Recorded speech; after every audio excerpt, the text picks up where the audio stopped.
जय श्री राम। मित्रों, नारद जी राजकुमारी से श्रमोहनी से ब्याह करने के लिए जाकर के पंक्ति में बैठ गए। शिव जी के दो गण भी उन्हीं के अगल बगल में जाके बैठ गए और उनका मजाक उड़ाते रहे।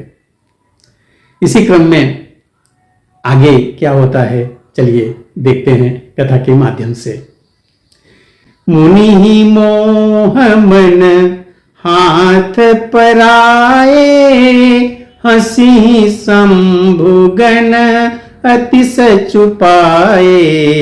यद्यपि मुनि है मुनि अटपटी बानी, समुझ न परई बुद्धि भ्रम सानी।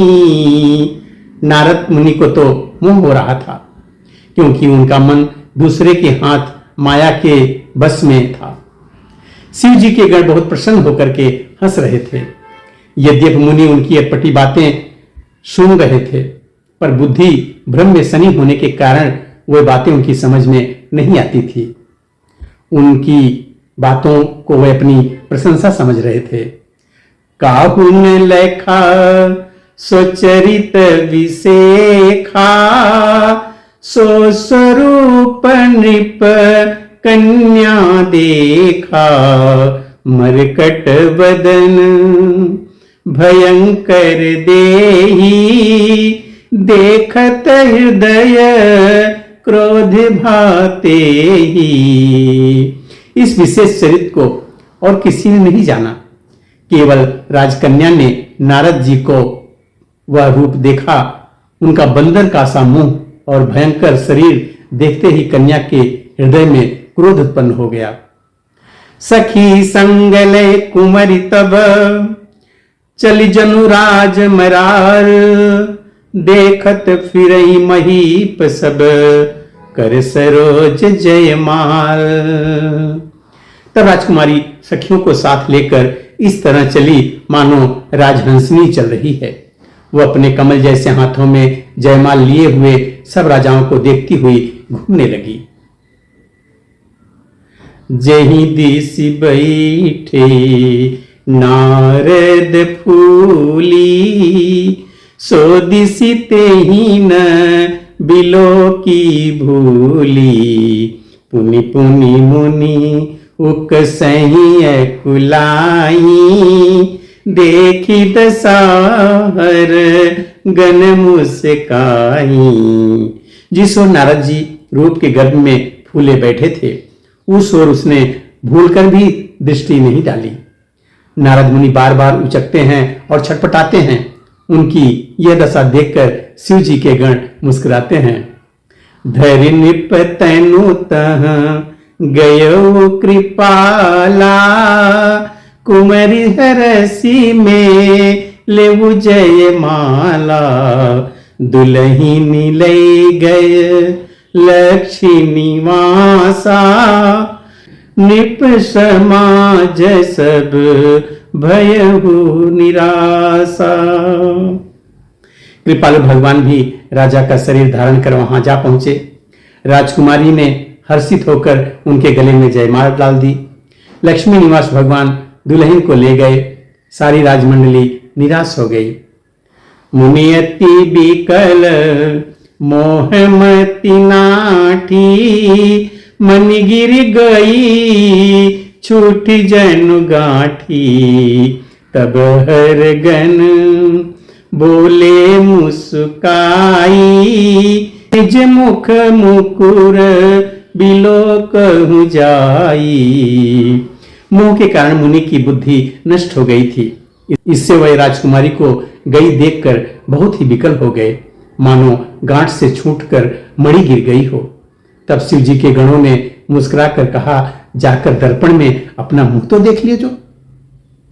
अस कही दो भागे भय भारी, बदन दीख मुनि बारी निहारी। बेसु बिलो की क्रोधयति बाढ़ा, तिनहि सराप दीन अति गाढ़ा। ऐसा कहकर वे दोनों बहुत भयभीत होकर भागे। मुनि ने जल में झांक कर अपना मुंह देखा।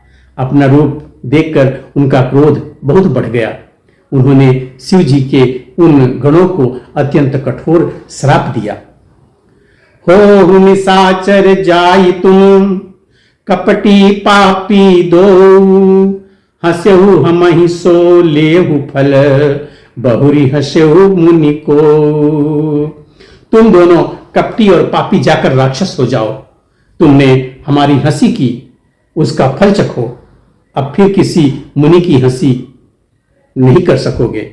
पुनि जल दीख रूप निज पावा, तदपि हृदय संतोष न आवा।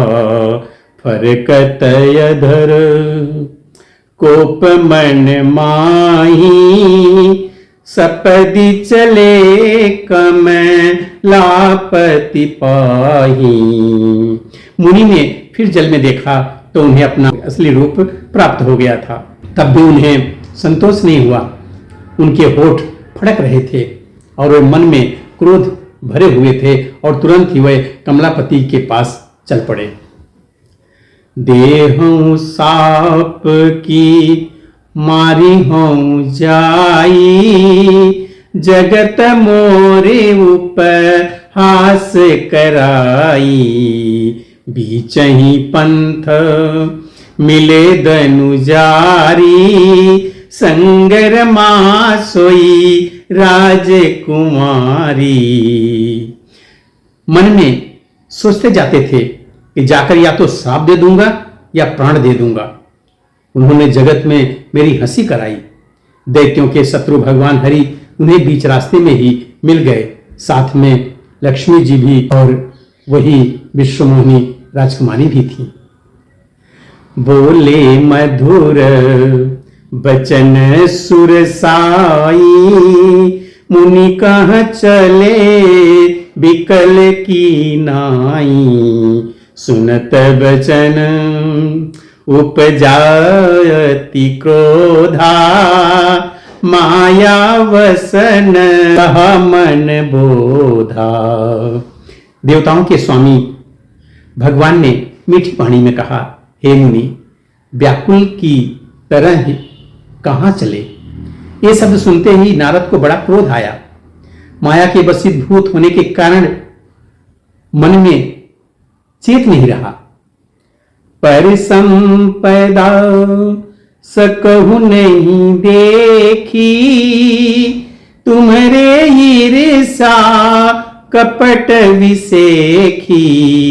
मथत सिंधु रुद्र ही बौरायहु, सुरन प्रेरी विष पान करायहु। मुनि ने कहा, तुम दूसरों की संपदा नहीं देख सकते। तुम्हारे ईर्ष्या और कपट बहुत हैं। समुद्र मथते समय तुमने शिव जी को बावला बना दिया और देवताओं को प्रेरित करके उन्हें विषपान करा दिया। असुर सुराव विष संकरहि, आपुर मामनि चारु। स्वार्थ साधक कुटिल तुम, सदा कपट व्यवहारो। असुरों को मदिरा और शिव जी को विष देकर तुमने स्वयं लक्ष्मी को और सुंदर कौस्तुभ मणि ले ली। तुम बड़े धोखेबाज और मतलबी हो, सदा कपट का व्यवहार करते हो।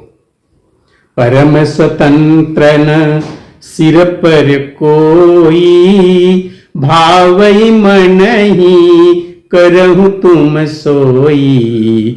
भले ही मंद मंदे ही भल करहु, विस्मय हरसन तिहिय कछु धरहु। तुम परम स्वतंत्र हो, सिर पर तो कोई है ही नहीं। इससे जब जो मन में आता है स्वच्छंदता से वही करते हो। भले को बुरा और बुरे को भला कर देते हो। हृदय में हर्ष विषाद कुछ भी नहीं लाते हो।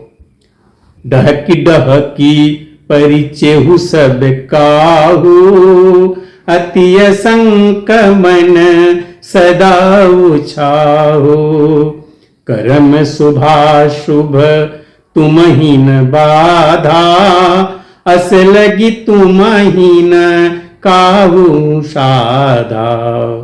सबको ठग ठग कर परख गए हो और अत्यंत निडर हो गए हो, इसी से ठगने के काम में मन में सदा उत्साह बना रहता है। शुभ शुभ कर्म तुम्हें बाधा नहीं देते, अब तक तुमको किसी ने नहीं ठगा है।